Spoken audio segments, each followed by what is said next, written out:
We are ready. Hang on. Go. Okay. I'm going to introduce first. Hi everybody. Thank you for coming along to the first sensiLab forum for this year, and we're going to try and hold these forums every 2 weeks.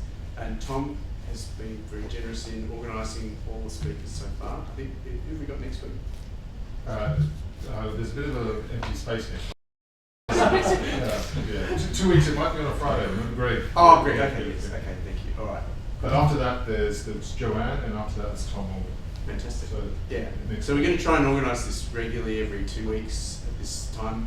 And we're also pushing the boundaries of technology by live streaming. So if you can't come here physically, you can sit at home or in your office and watch it on the web. And all of them are being recorded, I think, so you can watch them later as well.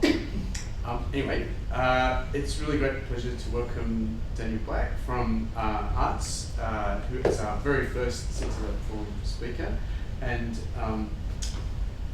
the format is going to be, I think, you speak for around 20 minutes. And then it's going to be discussions. We want it to be, rather than just traditional seminar style where you sit and listen, that there's some interaction with the audience. So we'll try and moderate the discussion so that we keep things moving. And if you've got questions, I think about questions while Dan's speaking. If you've got some ideas that you want to talk about, we can do that at the conclusion of the formal part of the presentation. So yeah, without any further ado, thank you, Dan, for being the first guinea pig in this experiment, and really looking forward to what you've got to talk about. Thanks. Thank you. Okay, I'm going to find a position where the projectors aren't showing. You can step forward a little bit. Over that way. Over that way. Yeah? Yeah. All right. That's good. That's good. Okay, so there's the title of my paper. I'm obviously going to be talking about interfaces, and the way I'm going to be talking about interfaces really comes from I guess trying to think through some issues that have a larger project that I've been working on to do with interfaces and trying to theorize them. And really, I guess, starting with the problem of defining what an interface is and some basic aspects of how interfaces work. And I thought to kind of introduce understanding interfaces as a problem, I would start with, if I can get the next slide, this lady here, whose name is Jan Scheuermann, who is an American woman, 55-year-old quadriplegic woman, who in 2012 volunteered to take part in some DARPA-funded prosthetic arm research, in which 2 electrodes were implanted in her brain. So you can actually see there's actually 2 kind of jacks plugged into the top of her skull there, so that she could control this arm. So obviously a chocolate bar with a new brain-controlled arm. And there's been a lot of kind of DARPA-funded research after the Iraq War in various ways of kind of replacing limbs and things like that. But I read a story that mentioned her early this year at a kind of future military technology conference that took place in Washington earlier this year. And Aditi Prabhakar, who is the director of DARPA, appeared there and gave a talk about some of the research that's been going on.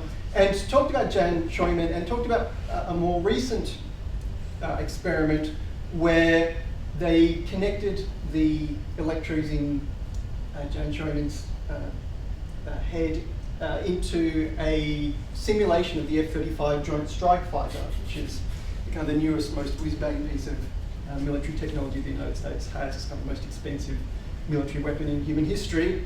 And to, at least to some degree, she could have some kind of control over the simulator using kind of neural signals from her head. If we go to the next slide, there isn't an image of her doing this, but this is the kind of rig that they kind of connected these outputs from her brain into. So anyway, I think Prabhakar was very excited about this and was talking about this as a bit of gee whiz defense technology.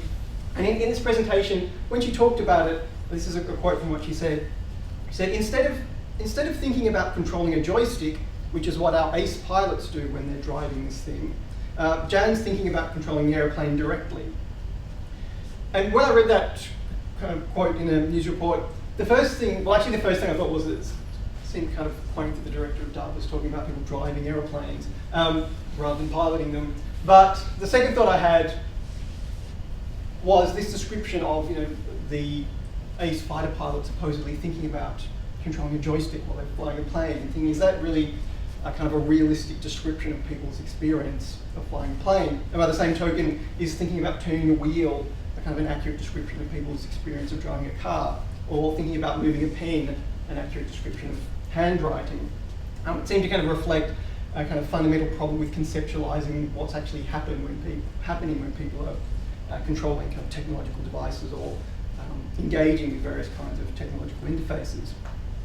And I think there's a long tradition of conceptualization of interfaces that have problems kind of accommodating or accounting for human experience in various ways.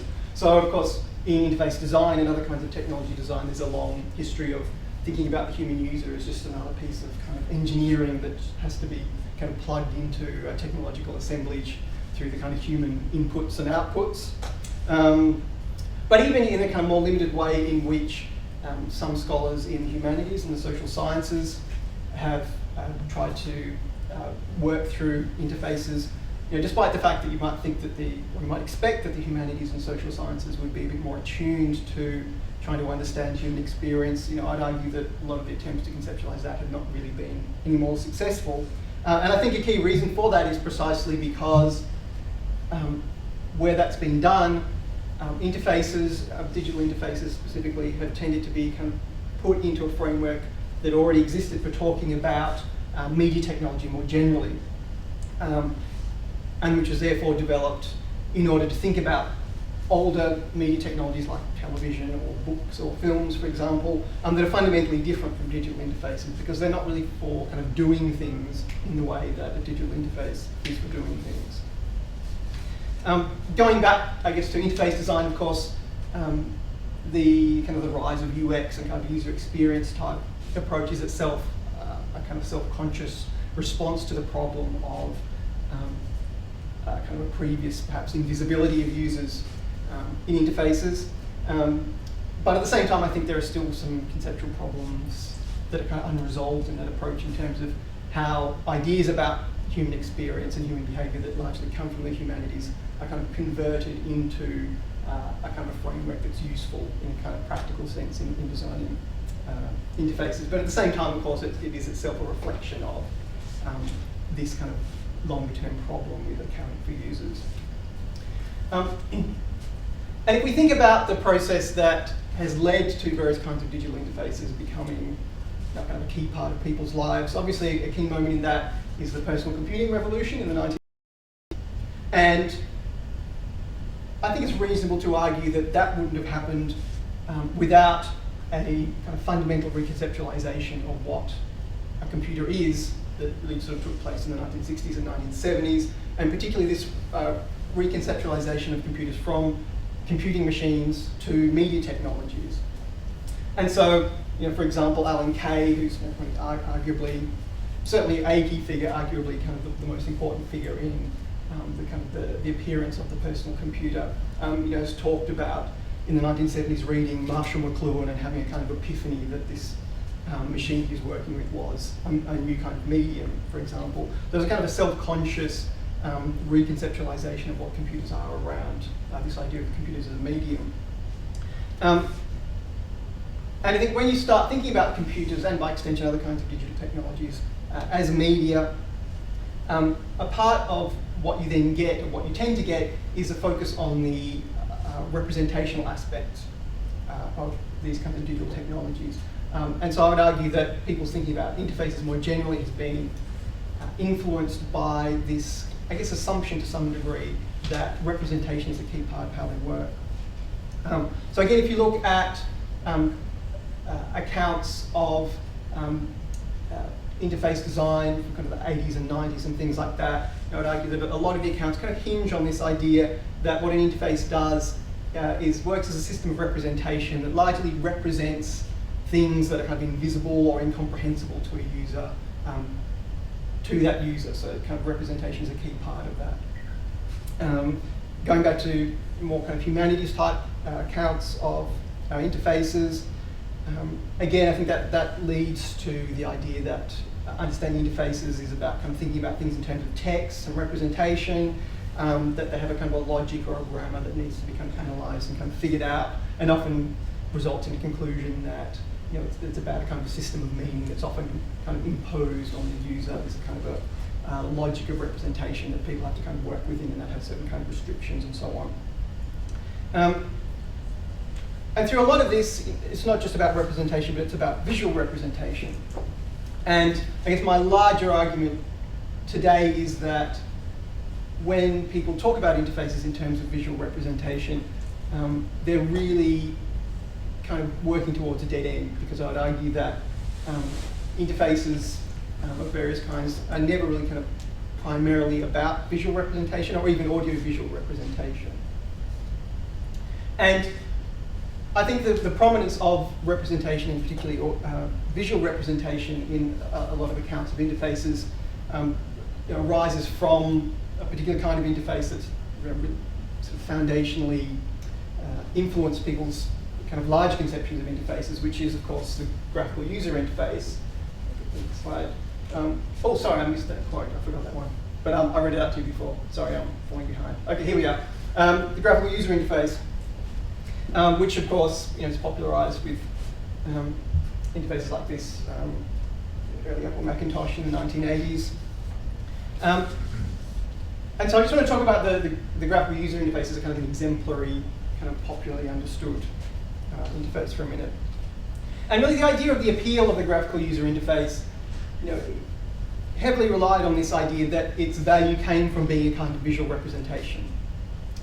That is, that the graphical user interface kind of operated as a visual representation of kind of the desk of some kind of generic business executive, and it has visual representations of documents and a calendar and a waste paper bin and that kind of thing. And it has value because it's visually referencing things that the user is already familiar with, already know how to use, and that's what makes it kind of easy or kind of approachable to use in certain ways. And a key part of that is, of course, the idea of the computer icon. And an icon, if we go back to the 19th century pragmatist philosopher Charles Sanders Peirce, and his semiology will tell us that an icon is a kind of sign that gets its meaning or significance because it shares in the quality of something outside itself, in this case the kind of visual qualities of something outside itself, so that an icon has meaning because it looks like something else. So obviously the very word icon ties this to the idea of visual representation. So on the basis of all that, it makes perfect sense to understand the GUI in terms of visual representation, which it generally is. But again, I want to use this as an example, as a kind of example to argue against, and argue that visual representation actually isn't really fundamental to what the GUI is or what it does.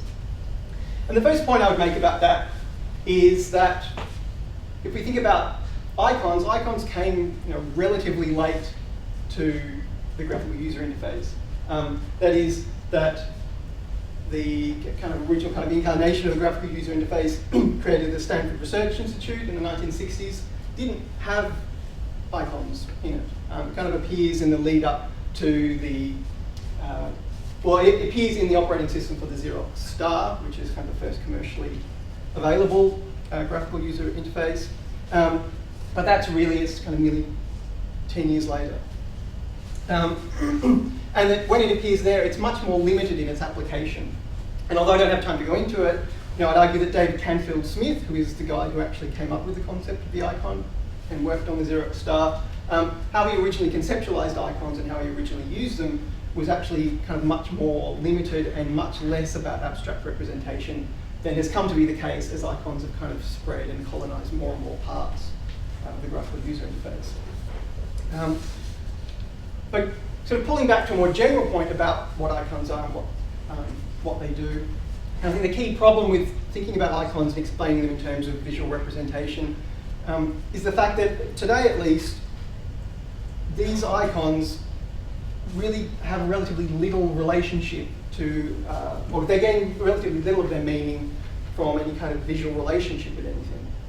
And the classical example of that is, if we can get the next slide, this icon here, of course, the save icon, which, while it is true that it's a visual representation of a 3.5-inch floppy diskette, doesn't actually really gain any of its useful meaning from that fact, given that the 3.5-inch floppy diskette is less familiar to users as a physical object than this image. So again, this original kind of idea that why this is useful is because people will associate a feature of the GUI with a physical object that they're already familiar with the use of. Doesn't make any sense. So a lot of these icons kind of drop that kind of relationship. And in fact, if you go back to C.S. Peirce, the pragmatist philosopher, and his semiology, an explanation for that, I would argue, is that a GUI icon is not actually an icon. It doesn't fit his definition of what an icon is and what an icon does. In fact, I would argue there's another kind of sign called an index. And an index is a kind of sign that gets its meaning not through visual similarity, but through some direct physical relationship with the thing to which it refers. So in other words, when you look at this, you know what it means not because it looks like a 3.5-inch floppy diskette, but you know what it does because when you click on it, it saves your piece of work. Okay, so its meaning comes not from what it looks like, but from what it actually does in some kind of direct way in which it registers action. So again, I'd argue kind of more broadly, getting back to the kind of, I guess, the overall topic of this paper in the idea of kinesthetic representation, that the use of the term icon and the conceptualization of the icon reflects a kind of a lack of foregrounding of the fact that what features like this do is actually register action rather than visually communicating anything. And so more broadly, what I'd like to suggest is that kind of definitional to interfaces is their functioning as within a system of kinesthetic rather than visual representation. So, of course, if we take interfaces broadly, you can make an interface that works perfectly well without representing anything, and certainly without any icons or screens or anything else, but you can't make an interface that doesn't respond or record human action in some way. There's kind of obviously no way of interacting with it. And that's true even if you're talking about voice-activated interfaces or even DARPA's direct brain interface with the plugs going to someone's head. It's still registering human action kind of broadly conceived, even if that's just about using biometric devices to register kind of conscious directed changes going on in someone's brain. There's still kind of an activity there. And if we think about direct brain interfaces and even brain-brain interfaces, which people have been doing some research with, they're kind of the hype around that, which often kind of resolves into people talking about thought control and mind control, for example, which is not really what they are at all. Has a tendency not to appreciate the fact that it's actually impossible to make some kind of hard division between activity in someone's brain or the action of someone's brain and the rest of their body. And that more generally, I think you could certainly make a case, it seemed to me, that how those interfaces work, which tends to be about the user kind of summoning up or invoking a motor program in their brain about performing a certain action like pressing a button or saying something, and then consciously suppressing that motor action and stopping themselves from acting it out so that the signal that they invoked will then just trigger a machine to do it, actually requires more kind of mental work and more kind of cognitive exertion than just pressing the button or saying the word. So there's a kind of a false logic to that, which again comes from this idea that the brain is something that's kind of immaterial and what's going on in your brain doesn't require any effort. But again, if we go back to the idea of the GUI, the kind of the visual features of the GUI, like icons or menus and things like that, are themselves, of course, things that are defined by a human capacity to manipulate physical objects like a mouse or a keyboard and so on. They don't kind of work, and their operation is kind of defined by that. So again, the registering of human action should actually kind of take precedent over any kind of idea of visual representation. And I think that holds true for a variety of different kinds of technology. For example, if we go to the next one, thank you, head-mounted displays, virtual reality ones. I actually thought I should probably take out because that's kind of a fake Oculus Rift publicity image that the Oculus Rift doesn't really look like there, but it doesn't really matter. But of course, we're all told the next 12 months, virtual reality, after all the kind of failed promises of the past, will become this sought after consumer device, things like the Oculus Rift and the Vive and the Sony Morpheus here and various other things. And that, of course, ties into a whole set of kind of older discussions around virtual reality and kind of being freed from human action and so on that were around the 1990s.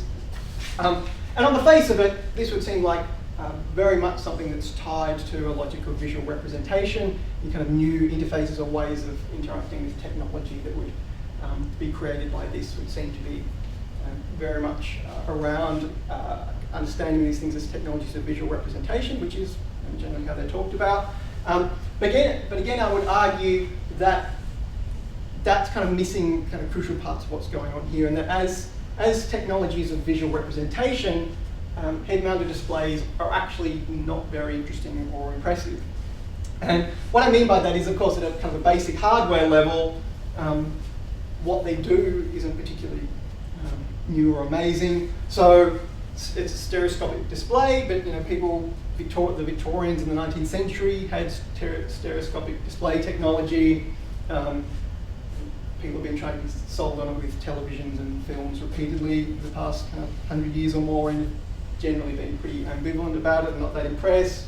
Of course, it's using computer graphics, but as a general rule, I guess, with these kinds of displays, the computer graphics you're getting tend to be kind of less impressive than kind of computer graphics we're used to from other technologies.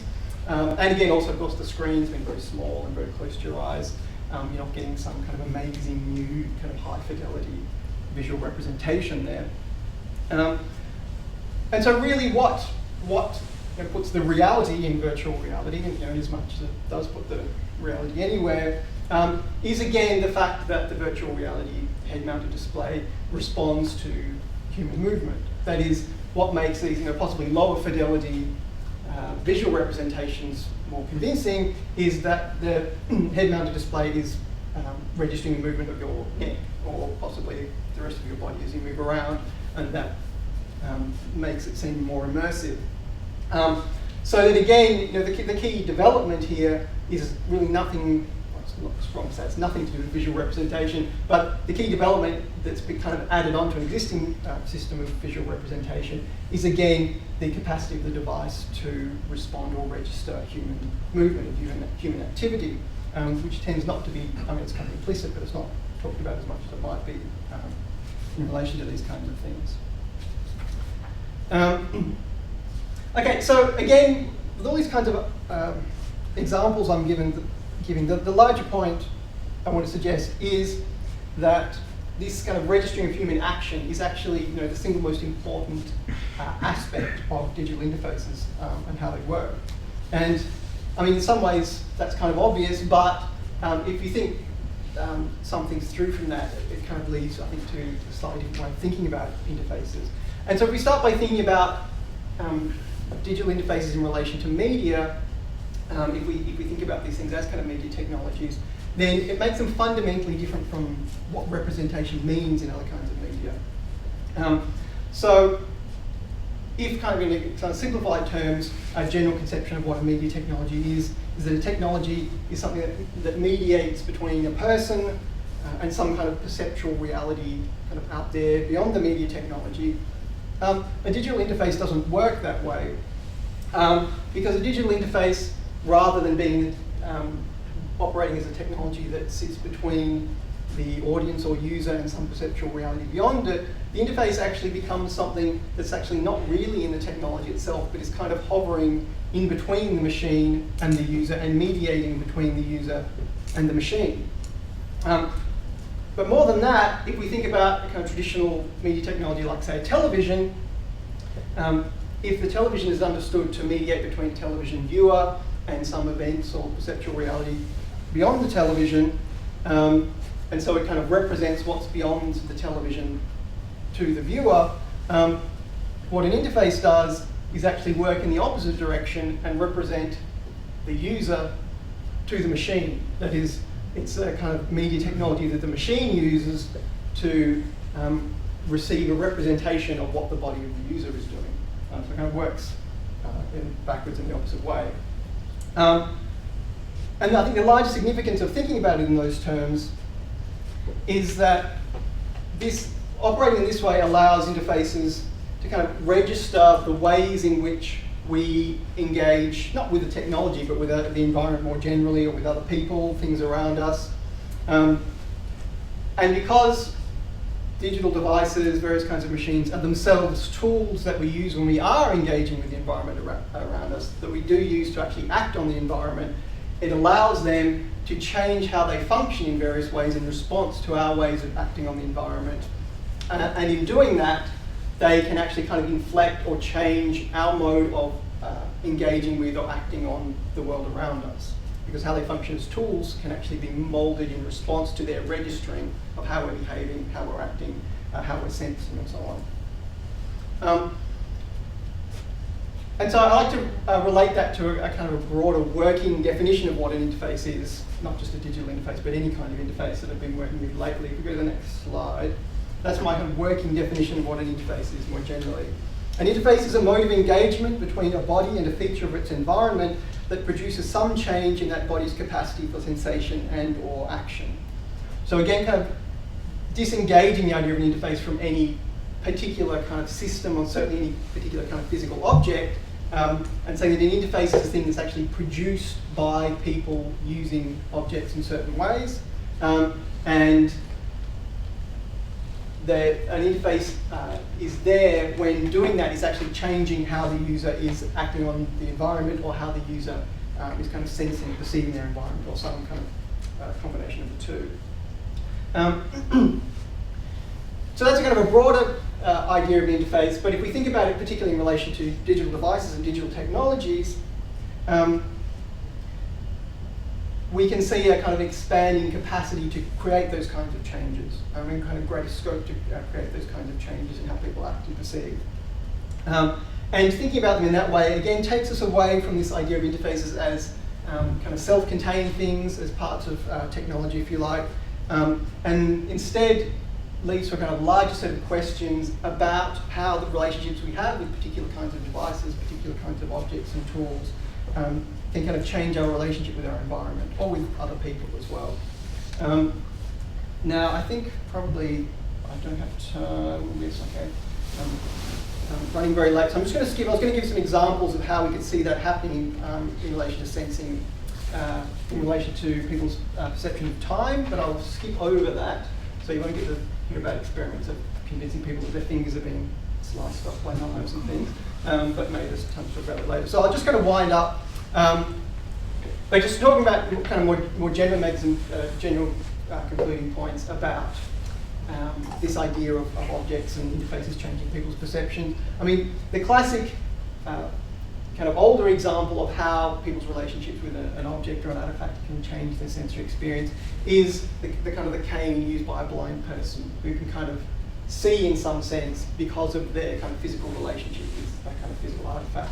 But if you take that kind of principle and start working, kind of developing it using various digital technologies, then that kind of potential to create shifts in perceptual experience is kind of greatly magnified, because of course, you know, what digital technology kind of definitionally or kind of fundamentally can do is take all sorts of different sorts of material and data and convert it into a kind of a common format, and then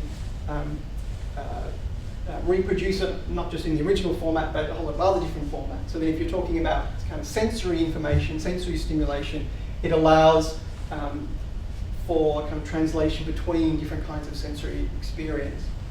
And there have been various sensory substitution projects and devices created that try to do precisely that, to try to create a kind of, if you like, an artificial kind of synesthesia that's beneficial to people with who kind of lack certain kinds of senses. So, you know, kind of famous ones is taking visual information and turning it into tactile information or auditory information, so that people can kind of see in some sense through tactile stimulation or by hearing things. We also have examples like this is the Feel Space project. It's not a very photogenic one, but it's an attempt to take the same principle and create a completely novel kind of sensory experience. So it's a kind of a belt that converts information about the direction of magnetic north into tactile stimulation in an attempt to give people a completely novel experience, kind of directional experience where they are in space. So again, these are kind of examples of the ways in which you can think about these kinds of technologies producing different kinds of sensory and perceptual experience. And so I think focusing on these kinds of themes, I think more accurately kind of captures key aspects of what interfaces are, but also I think it's leads to more kind of constructive and kind of positive ways of thinking about the kind of relationships that we have with different kinds of digital and other technologies. Whereas a lot of the alternatives are quite limiting and deterministic, I would say. So rather than leading to analyses of interfaces that might, for example, lead you to talk about how kind of Apple has subjugated us all to a kind of unified monolithic representational regime through making us all use graphical user interfaces, or leading to research into trying to create natural user interfaces that actually kind of sit on, kind of build on a set of assumptions about the human body and human behavior that are extremely kind of limiting and deterministic and kind of inflexible. Thinking about interfaces in this way kind of leads to an understanding of interfaces that see them much more as signs of a kind of dynamic, ongoing, productive relationship between individual bodies and individual technological devices and artifacts that are not about kind of reproducing existing inflexible systems, but rather about kind of producing completely novel experiences using new kinds of technology and new ways of using them. So sorry for going over time, but I will end there.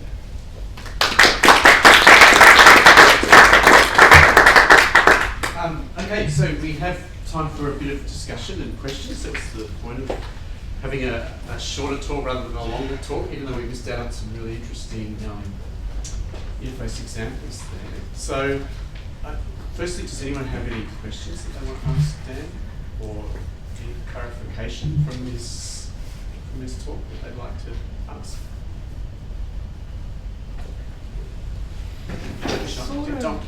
Half question, half clarification. I hope I interpreted it correctly, but you mentioned the idea of interface as being something that's detached from particular objects. Is that correct? And that it's more related to the actual environment. Interestingly though, and this is at least my interpretation, this is where I'm hoping I'll get some kind of enlightenment, an interface is something that's designed for particular artifacts. So how does it fully detach itself from artifacts, and given that fact, because that's there's limits. Yeah, no, so I completely understand it. Of course, I was really kind of skating over a kind of a larger point there. But I would say that a key kind of problem with how interfaces have kind of come to be understood is this idea that your phone has an interface in the sense that someone has kind of imbued that phone with an interface. Whereas the term interface literally means coming together of two things. So it's not even, I'm kind of skating over that there, but it's not even that the phone doesn't have an interface, but that the interface that the phone has is something that kind of only exists in a kind of practical sense when someone is using the phone, because the phone has a way of inviting or engaging the user in certain ways. But then again, it's a kind of, it doesn't really have any spatial relationship because it's like a two-dimensional plane where a person is engaging with the phone or some other artifact. And so that the interface is as much produced by the user as it is by the phone. So I guess there are kind of different kind of tortuous ways of talking about that. But I guess my key point there was that if we think about a media technology like the television itself is the kind of the magic window that you're looking at something over there, whereas it's a kind of a non-space, if you like, or a kind of two-dimensional plane between the machine and the user that's produced collaboratively between the two. And of course, interface design is about inviting certain ways of doing that. But I think there's a tendency, which also, to a large degree, I think comes from the way technology companies have kind of popularized the term interface. And obviously Apple was the first company to really kind of market around an interface. I think it was very much around marketing that, look what we're giving you, that the computer has this amazing interface thing that we've created and we put in the computer and it'll make your life easier, rather than conceptualizing this. It's about the way in which the computer is used. So basically it's a more apt use of the word interface is for that level before. So it's interesting, what then would you call that space there, that thing that we're calling an interface now? Given that interface better describes this part here, then what do you call that? Well, I mean, I guess that's, I guess you can still think about it in terms of interface design, and that, as I said, it's about designing a way for the device to invite certain kinds of use. What you kind of would better call that, I don't know. But I mean, I guess like an there's influencer or something. Like yeah, I mean, I guess it's in a way it's a. I mean, I guess it's a almost a kind of a syntax that the device is kind of giving you to act in certain ways. But of course, you could use it in a way that doesn't follow that invitation. So that's a good question, because I don't have a term for that. But I think, I guess, the larger point that is, if you focus on that as the interface, then you actually tend to forget what makes the thing work, and you tend to think of it as a kind of an engineering problem of how you put certain components there, and it's hard to account for that fact. And that's, I guess, another point about that kind of collaborative thing, is that you also then start to think about how to create certain kind of systems that work in certain ways, and you kind of take out the kind of the contingency and the dynamism of how, of kind of the user actually having a kind of an input into what's happening. Thanks, Dan. Actually, there's the work thing got me thinking about another kind of connection that links back to the Canadians, like Clune and that. And that's Dallas Smythe. Did you come across Dallas Smythe's work? Vaguely. No, he had this idea about television, that the television viewer was an active worker, and so that idea of making things work. The interface, in a sense, makes things work by engaging that, allowing that level of engagement. And so the work is not what the interface does, it is that what we do with interfaces and what we do. And Dallas Smythe developed this kind of idea around television and work as a way to kind of get to the relationship between viewers and advertisers, and talks about how, and so it was very much linked to consumption. And so I'm just wondering, have you thought about how consumption works with this kind of interface idea?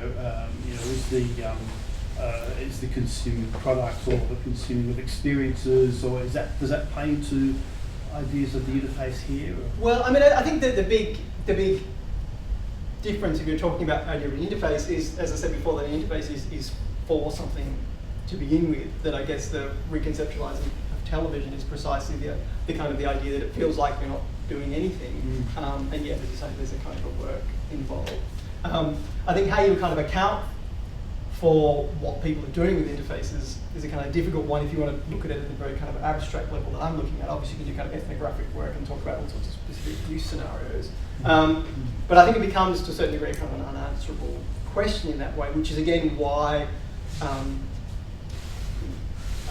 in my approach, I kind of want to get away from thinking about kind of certain kinds of fixed relationships and just talk about it, that there's some kind of action or something that you're generally trying to do with an interface, which, again, unlike a lot of kind of older accounts of interfaces, not actually, that kind of representational regime thinks it is as if the computer is what you're trying to act on, for example, when it's not really the computer that you're trying to act on. You're trying to use the computer to act on something else, to do something else. And so I guess I've tried to sort of stay further enough back from that I'm talking about action and perception, but I'm not talking about what the action is or what the outcome is, because I think the very kind of open-endedness of that makes it hard to look at it from that kind of fairly far removed that I'm trying to take there. But of course, that's a valid way of doing it. But again, I think particularly in kind of attempts in the humanities to talk about interfaces, I think they go too far in the opposite direction, which is about what Apple is doing to us, or how we're kind of interpolated into some kind of regime, which is valid in certain ways, but I think it also, the particularity means those kind of basic questions about how this is working, you can't really answer them very well. So I think it's valid, but it's also probably something I'm trying to avoid to a certain degree. Dan, yeah, thanks for the talk. You touched upon Victorian panoramas, or I guess maybe stereoscopic views and these kind of things. In your research, have you thought about or encountered is there anything you consider an interface that is previous to 1960s, to Xerox, to Apple, and what? I'm just very interested in some of the earlier technology there. You're throwing a few analogies out, like say even the walking stick as an interface between someone who's visually impaired in their environment. But going back a little further, is there any 18th century, 19th century? Well, I mean, I would, and I think that's going to be implicit in the definition. Because there's a whole, I think that the whole term interface itself is problematic in a certain ways. And the kind of the book chapter I'm writing about this actually is primarily spends most of its time talking about the problems of the word interface itself. And so I'm kind of, it's kind of part of a planned book, and I started out that the book was going to be called The Interface, and I've changed that name to To Interface, and I actually going to make the case in this chapter that the noun interface is just too kind of problematic to use to try to analyse these things, and so I've shifted to the verb To Interface. That is that what you really want to talk about is not an interface as a thing, but again, interfacing is a kind of a process that kind of brings different things together. But in terms of that, because I kind of want to theorise it in a general way, I'm taking anything that fits that definition I had there as an interface. For the purposes of this, I'm focusing on digital stuff. But I'd argue that a chimpanzee cracking open a nut with a rock, that rock has an interface, and so therefore interfaces have been around for as long as human beings are kind of. Some people would argue that definitional to human beings that human beings appear when they start kind of using objects, but I think we can actually say on the current evidence that actually there's so many animals using tools and so on that you'd probably say that interfaces predate humanity anyway. But again, anything hitting hitting something with a rock, your mode of engaging with the world, how you're kind of sensing, how you're acting is actually inflected by the fact that you're using that rock. So in that sense, I would say that anything has an interface. And again, I think that's one of the problems with using the term interface is that the kind of interface kind of appears and is popularised during the 1980s. It kind of cuts off the connection and the kind of larger understanding which would come from the fact that a rotary dial telephone has an interface, a car has an interface, a room has an interface. And so early radios. Yeah, absolutely. I'm assuming you're familiar with writings of people like Andy Clark. Yeah. So his kind of thesis is, because he uses the example of a blind person's cane, the cane being an extension of their body in a sort of cybernetic sense, and it becomes a new sensory organ. And so that, and in that sense, I think he's really talking about interfaces disappearing in a way, because it becomes a new sensory organ, and that does open up a whole lot of possibilities, like some of the things that you've shown as to what technology can achieve if you forgo the idea of an interface being purely visual. Just wonder if you had any thoughts on where that might lead. I mean, I think in terms of that kind of the sort of cognitive extension type thing. In that definition, I guess I was trying to capture is that it's very slippery. But I would say what makes it an interface, it's a bit like the ready to hand kind of concept that I would say that, like you said, that interface disappearing, that I think it's that experience of to some degree disappearing is what makes an interface an interface. So that it's not any kind of relationship with any kind of artifact or object, but it is that kind of relationship where it becomes difficult to kind of pinpoint where the kind of body ends and the object But it's begins. also sort of that thing about neuroplasticity and learning, whereas if you there's that classic experiment where you put on the glasses that invert the world, and at first you can't navigate, but then after a couple of days, it's just like the world was as it's before, and your brain has adapted to that. But also, it also opens the possibility of having new interfaces that offer new sensory experiences that the brain can adapt to, with, like the woman with the neural implant, and that being quite open in terms of the possibilities that it allows, in terms of the sensation, like the whole issue of sensation and phenomenology of that experience. Whereas, of course, now we're in this opposite extreme where everyone's just looking at their phones and navigating this very tiny 6-inch piece of visual real estate in terms of the way they interact with the world. So there's obviously sort of moral and ethical questions about that as well. But I think it's a really interesting idea, particularly for people who work in technology, to at least be familiar with some of these ideas in terms of what they mean as interface devices and the possibilities that they might offer. Yeah, and I think in relation to that, like kind of talking about tools and stuff, like I said to Tom before, I guess kind of a key kind of underlying argument that kind of making stuff is that precisely because of kind of what human beings are, that experience of kind of assembling other things into your kind of sensory experience is actually, it's a kind of foundational, kind of natural human experience that you can see, all sorts of different examples of.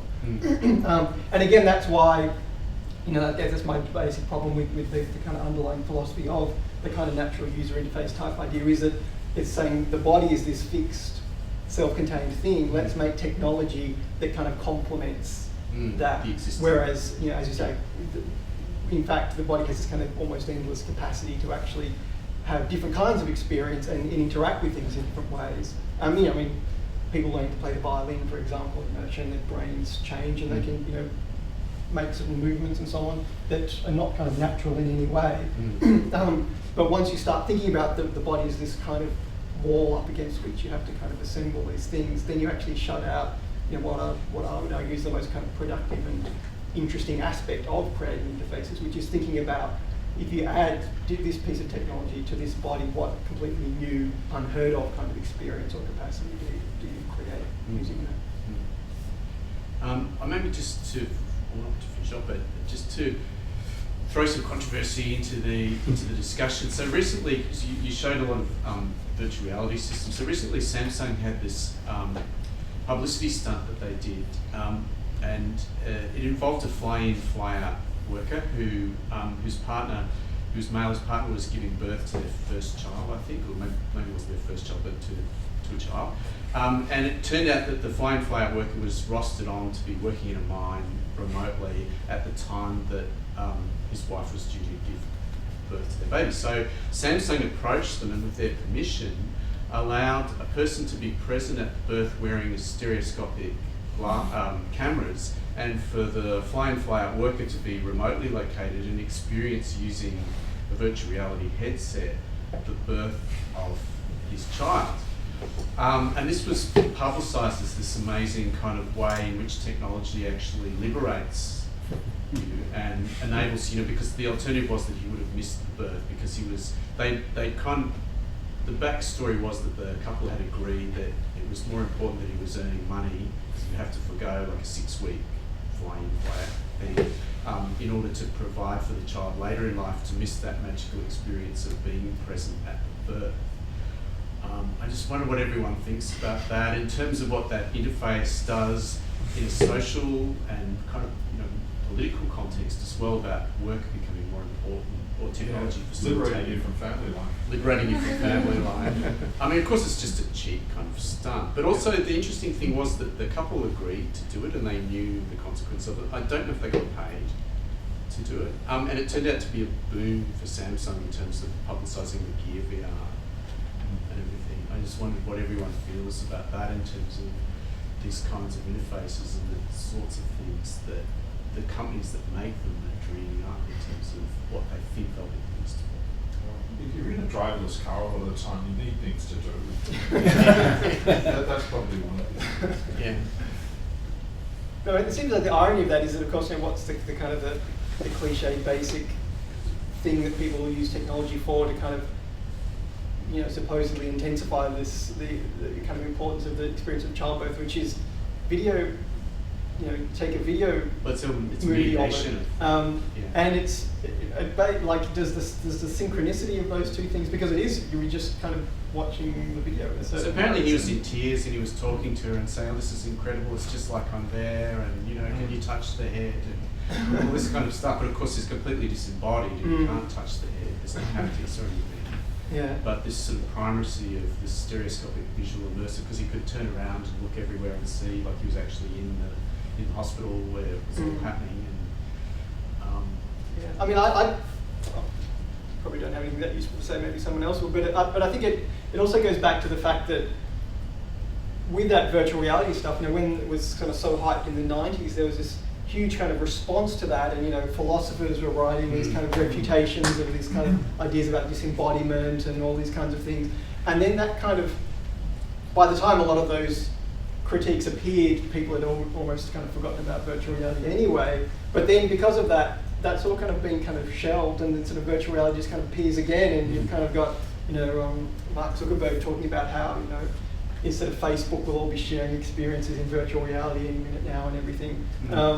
And yeah, it's like those kind of critiques, I think, kind of miss their audience precisely because their audience had kind of given up on virtual reality when they appeared, and now it's kind of forgotten again. So I guess in those kinds of, that kind of issue, I don't know, but I guess a lot of those discussions then have to be repeated. But I mean, I guess on one hand, if I'm arguing that it's all about kind of new kinds of experience, then kind of being dismissive of that sort of thing by saying, it's not kind of a full sensory experience in the way we understand it now, then maybe that's being closed-minded, because perhaps that's a kind of a new, different kinds of sensory experience that might have its own kind of validity and shouldn't be measured in terms of kind of how real or authentic it is versus being there. I'm not sure. I mean, it's hard to be completely sold on that idea, but I guess I would feel compelled by the presentation I give to kind of leave that door open in some way.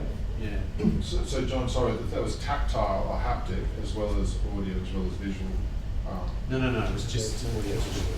Yeah. So, but Okay. I mean, it also raises the question about, is there anything really new in interfaces at all? And it seems to me like we've reached the stage in computer interfaces that it's much more about the seduction of the interface rather than the functionality. It's to keep you engaged using it. And a lot of these ideas, like all the ideas in VR, of course, were tested in the 90s when the first headset, and even well before that, people imagined that possibility.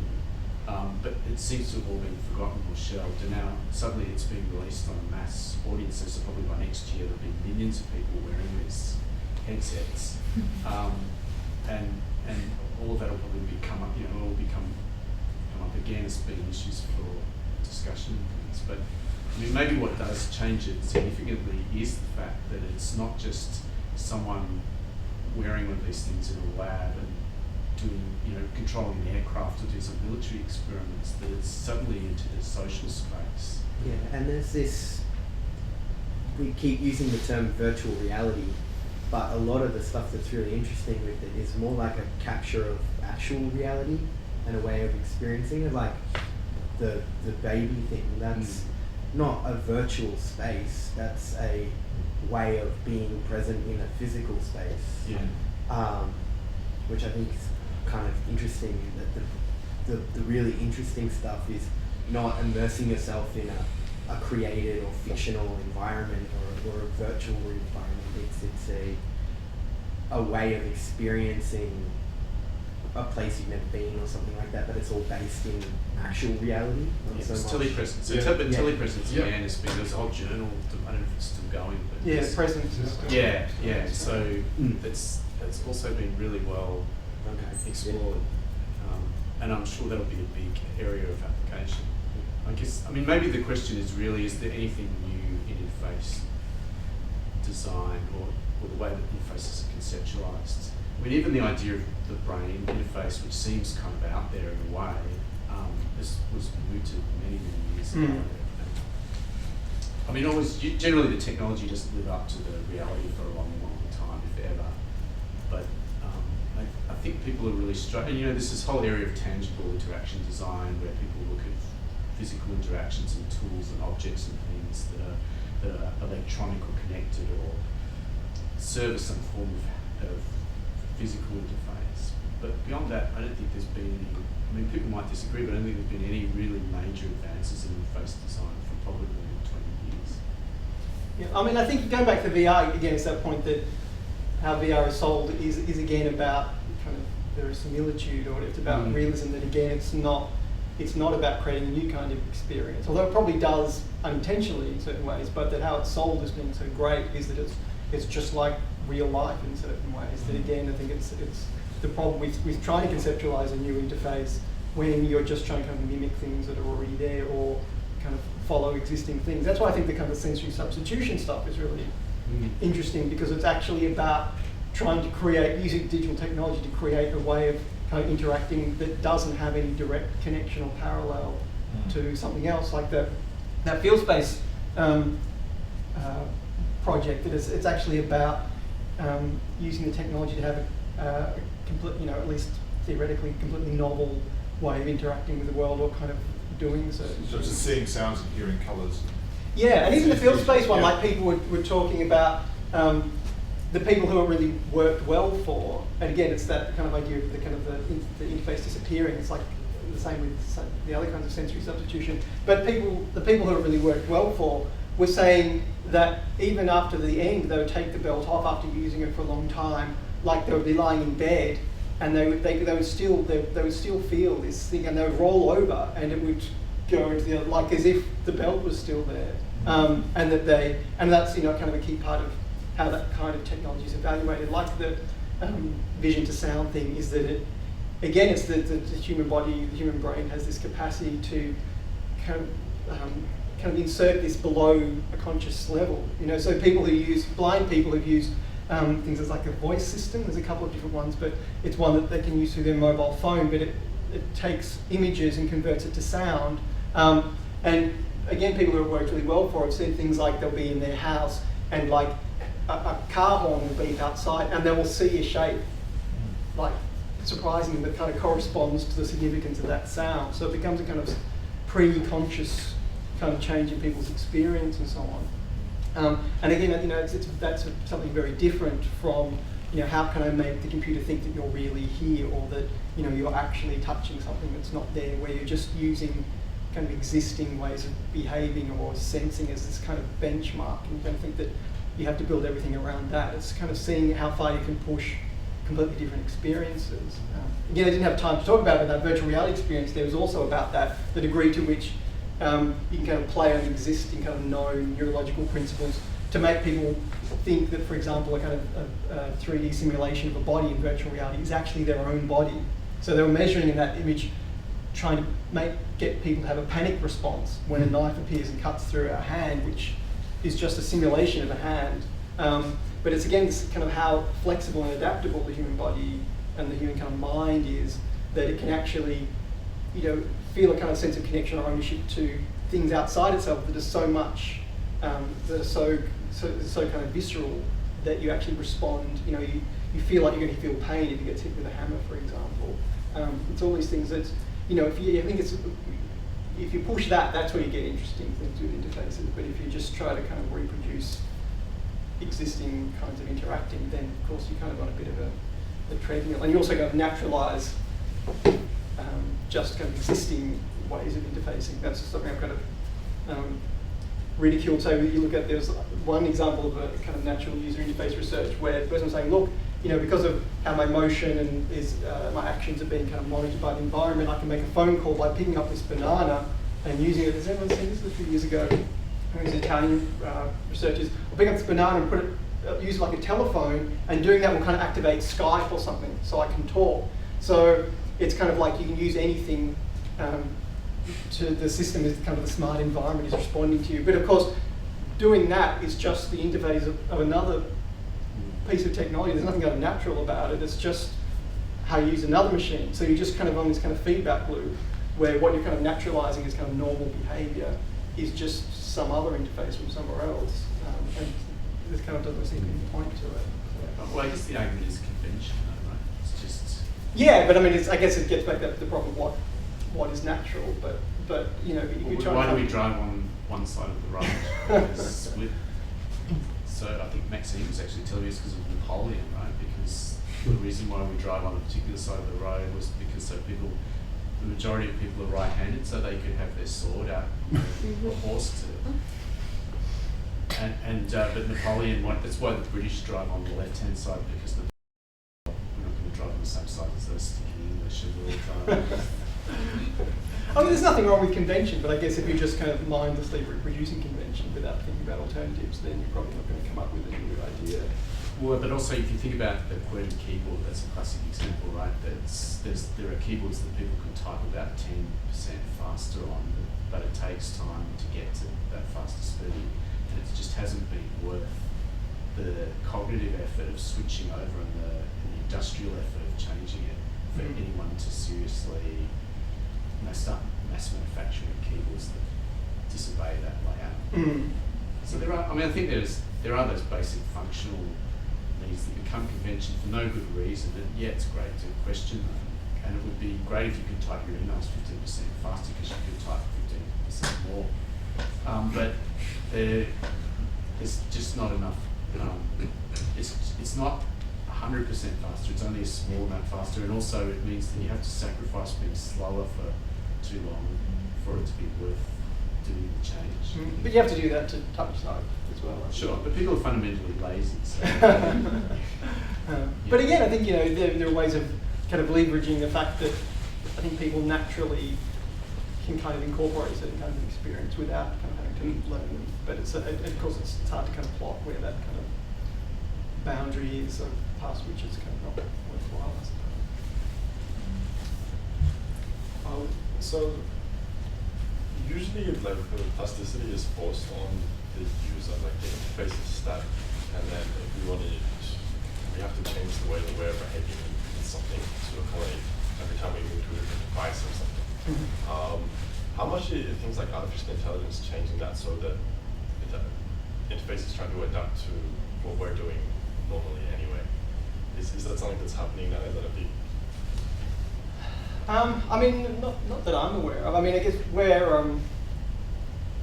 where at least kind of artificial intelligence is kind of explicitly invoked is things, I guess, like Siri and Cortana and so on, which again, I think, going by kind of my approach, I think is fundamentally misguided because it's using this kind of model of kind of distance, kind of conversational control, rather than this kind of interface idea of creating some kind of seamless pre-conscious control that, talking to your phone will never actually create a certain kind of fluidity and dynamism because you're explicitly treating it as something that's disconnected from you.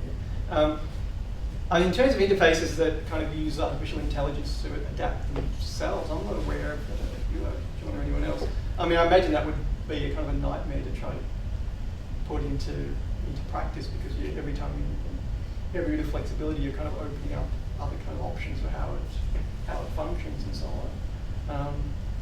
But I mean, I guess there have been, I know there's some attempts to create like projected keyboards and things like that kind of plot how much you're kind of missing, because there's no tactile feedback, how much you're kind of missing the keys, and it actually kind of shift the keys around to kind of meet your fingers. I guess in some ways that's a bit like that. But at the same time, I think while you can see all sorts of use for that, particularly as things get more complicated, I think there's also the degree of flexibility that human beings have.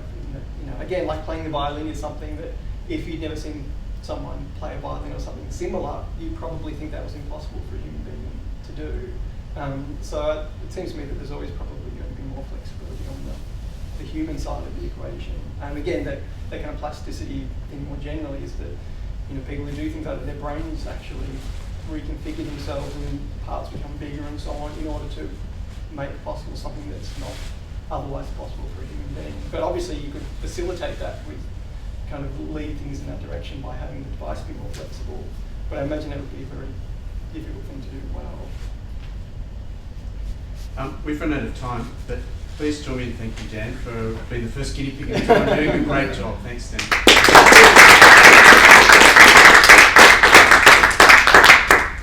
So that's it. Thank you everyone for coming too and for being so attentive. And I hope you found it really interesting. And keep your eye on our webpage for the next sensiLab forum. And of course, Dan kind of comes along to meetings and things too. So if you've got questions you want to talk to him about things, he'll be around, I guess. And he's really interested in engaging with some of the stuff that we're doing and providing a kind of critical perspective on that, which would be really fantastic. So yeah, keep in touch with him. And